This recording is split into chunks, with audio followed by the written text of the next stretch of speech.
Hi viewers, welcome to mister channel. நான்கள் விவேக். இன்னைக்கு வீடியோவில் வணங்கான்கிற ஒரு தமிழ் படத்தோட ரிவ்யூ தான் பார்க்க போகிறோம். அதுக்கு முன்னாடி சேனல் சப்ஸ்கிரைப் பண்ணலையா? கீழே உள்ள இடத்துல சப்ஸ்கிரைப் பண்ணி பண்ணுங்க, கூடவே பெல் பட்டன் கிளிக் பண்ணுங்க. அப்போ தான் நான் போகிற வீடியோ ஒன்று நோட்டிஃபிகேஷனாக வரும். அப்போ தான் இந்த வீடியோ மிஸ் பண்ணால் பார்க்கலாம். நீங்கள் நம்ம சேனலில் பார்க்குற முக்கால்வாசி பேர் சப்ஸ்கிரைப் பண்ணாமலே பார்த்துட்டு இருக்கேன். தயவுசெய்து சப்ஸ்கிரைப் பண்ணிவிட்டு வீடியோ பாருங்கள். வணங்கான் படத்தை பாலா இயக்கியிருக்காரு. இதோட ஒரு ட்ராமா சேனலில் எடுக்கப்பட்ட படம். இந்த படத்தில் அருண் விஜய், ரோஷினி பிரகாஷ், மிஸ்கின், சமுத்திரக்கனி இன்னும் படம் நடிச்சிருக்காங்க. இந்த படம் இப்போ தேட்டரில் ரிலீஸ் ஆகிருக்கு. செக் பண்ணி பாருங்கள்.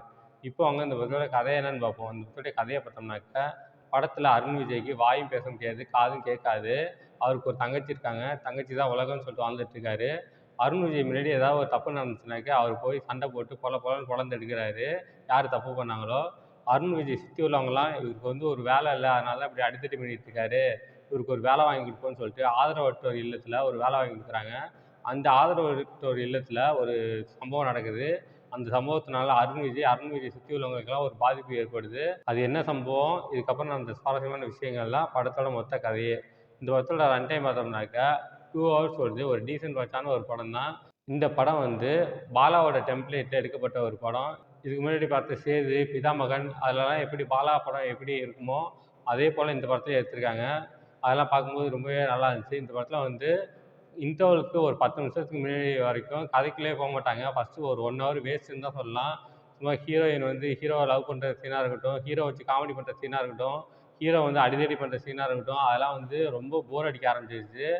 அந்த இன்டர்வலுக்கு 10 நிமிஷத்துக்கு முன்னாடியிலேருந்து கதை வந்து கதைக்குள்ளே போக ஆரம்பிக்குது. படம் வந்து விறுவிறுப்பாக போக ஆரம்பிக்குது. அதெல்லாம் பார்க்கும்போது சூப்பராக இருந்துச்சு.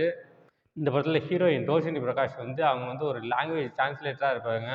அங்கே கன்னியாகுமரியில் டூரிஸ்ட் வரவங்களுக்குலாம் அவங்கவுங்க லாங்குவேஜில் அந்த டூரிஸ்ட் பிளேஸ்லாம் எக்ஸ்பிளைன் பண்ணுவாங்க. அது மட்டும் இல்லாமல் அருண் விஜய் கூட வந்து அப்பப்போ சண்டை போட்டுக்கிட்டு ஒன் சைடாக லவ் பண்ணிட்டு இருப்பாங்க. அதெல்லாம் பார்க்கும்போது ரொம்பவே நல்லா இருந்துச்சு. இந்த படத்தில் வந்து அருண் விஜய்க்கு வந்து ஒரு மாசான டைலாக் பேசுகிறது சீன்ஸ்லாம் இல்லை, ஒரு கோவமாக பேசுகிற சீன்ஸ் இல்லை, எதுவுமே இல்லை. அவர் வந்து இந்த படத்தில் வந்து ஃபுல் அண்ட் ஃபுல் அவரோட ஆக்டிங்கை வச்சு தான் இந்த படத்தை ஸ்கோர் பண்ண முடியும். அந்த அளவுக்கு அருண் விஜயோட ஆக்டிங் வந்து ரொம்பவே நல்லா இருந்துச்சு. பின்னிட்டாருன்னு சொல்லலாம். அது மட்டும் இல்லாமல் ஹீரோயின் அருண் விஜயோட தங்கச்சியாக நடிச்சவங்களோட ஆக்டிங் ரொம்பவே நல்லா இருந்துச்சு. அருண் விஜய்கிட்ட பேசும்போது வாயாலையும் பேசணும், அதே போல் அருண் விஜய்க்கு புரிகிற மாதிரி செய்கையிலையும் பேசணும். வாய் பேச முடியாதவங்களுக்குலாம் புரிஞ்சிக்கிற மாதிரி அவங்களுக்கும் சொல்லணும். அதெல்லாம் வந்து 2 பேருமே சூப்பராக பண்ணிட்டாங்க. அவங்களோட ஆக்டிங்லாம் ரொம்பவே நல்லா இருந்துச்சு. அடுத்து மிஸ்கின் வந்து ஒரு ஜட்ஜாக வருவார். அவர் மிஸ்கினோட வந்து கேரக்டர் வந்து ரொம்ப நல்லாவே ஸ்ட்ராங்காக எழுதியிருக்காங்க. மிஸ்கின் ஒரு 2, 3 சீன் தான் வருவார். ஆனால் வந்து பின்னிட்டாருன்னு சொல்லலாம். அந்த அளவுக்கு மிஸ்கினோட கேரக்டர் வந்து வடிவமைச்சது வந்து ரொம்பவே நல்லா இருந்துச்சு. மிஸ்கின் வந்து அருண் விஜயோட கேஸை வந்து தீர்ப்பு வாங்கணும். நானே எதிர்பார்க்கவே இல்லை, நான் ப்ரிடிக்டே பண்ணல இவர் இந்த தீர்ப்பு தான் சொல்லுவாருன்னு சொல்லிட்டு. அதெல்லாம் ரொம்ப நல்லா இருந்துச்சு. அது என்ன தீர்ப்புங்கிறத நான் ஸ்பாயிலர் பண்ண விரும்பல. அதனால் நீங்கள் வந்து படத்தை பார்த்து தெரிஞ்சுக்கங்க. அடுத்து சமுத்திரக்கனி வந்து போலீஸ் ஆஃபீஸராக வருவார். அருண் விஜய் கேஸை வந்து அவர் தான் டீல் பண்ணுவார். உண்மை என்னன்னு கண்டுபிடிக்கிறதுக்காக என்கொயரிலாம் பண்ணிகிட்டு இருப்பார். அவரோட ஆக்டிங் ரொம்பவே நல்லா இருந்துச்சு. சூப்பராக பண்ணிட்டாரு குறிப்பிட்ட ரோலில்.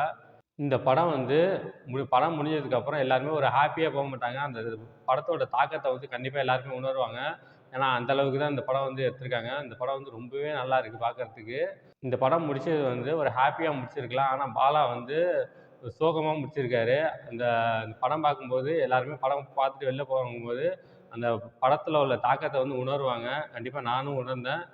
படம் பார்க்குற எல்லாருமே அப்படி தான் உணர்ந்தாங்க. நீங்கள் பார்த்தீங்கனாலும் உங்களுக்கும் அந்த தாக்கம் இருக்கும். அந்த அளவுக்கு சூப்பராக ஃபினிஷ் பண்ணியிருக்காரு. மொத்தத்தில் இந்த படம் பார்க்கலாமா வேணாமா அப்படின்னாக்கா, இந்த படம் வந்து ரொம்பவே நல்ல படம். ஒரு தடவை தியேட்டரில் போய் பார்க்கலாம். இந்த படம் 2 ஹவர்ஸ் ஓடுது. First half slow, second half average. மொத்தத்தில் இந்த படம் எப்படி இருக்குன்னாக்கா, இந்த படம் வந்து ஒரு ஆவரேஜான படம், ஒன் டைம் வாட்சபிள். இந்த படத்துக்கு என்னோட மார்க் 5க்கு 3.75 கொடுப்பேன். இந்த படத்தில் அடல்ட் கண்டென்ட் இருக்குது. தயவுசெய்து 18 வயசு மேலே உள்ளவங்க இந்த படத்தை பாருங்கள். ஓகே, இதோட வீடியோ முடிச்சுக்கிறேன். இந்த வீடியோ பிடிச்சா லைக் பண்ணுங்கள், கமெண்ட் பண்ணுங்கள், உங்கள் ஃப்ரெண்ட்ஸுக்கு ஷேர் பண்ணுங்கள். இன்னும் சில சப்ஸ்கிரைப் பண்ணலையா?